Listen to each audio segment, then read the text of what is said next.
Nou, goeie. Hallo. Wat ben je aan het doen? Even foto's maken.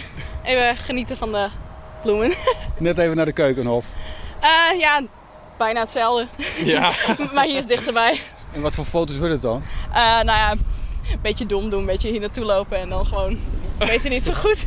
Maar wel van verschillende invalshoeken, dat wel. dat wel. Oh. Ja, een beetje professioneel houden. Ja. Ja, hè? Maar je bent een steltje? Nee, gewoon vrienden. Gewoon vrienden, ja. En je bent kleren voor Squally? Ja. Ja. Ja. Ja, we gaan allebei volgend jaar naar het HBO. Dus examens ik nog? nee, ik heb een tussenjaar gehad. Ben ik En, ook eigenlijk ja. een tussenjaar. Dus, Oh? maar nu wel vrij. En wat heb je hem die in het tussen hier dan? Ik ben 7 maanden naar Amerika geweest.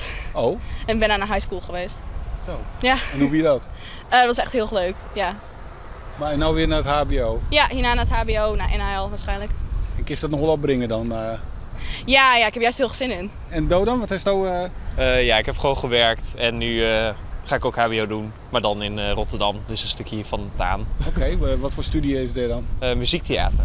Nou, we hebben allebei op MUST gezeten, MUST musicalopleiding in Sneek. Ja. En nou ja, ik wou er wel in door, dus ik ga daar ook mijn bachelor van maken. Dus, Wat doe je uiteindelijk ermee doen?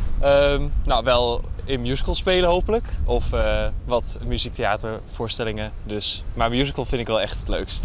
Dus daar gaan we voor in ieder geval. Maar en je hebt geen vakantie meer? Volgens mij niet. Nee, dat niet. Nee. Ja, misschien nog met de Schelling. Ja, Doe ik elk jaar met mijn ouders, dus dan. Oh ja. Ja. Dat was nog wel mooi. Ja.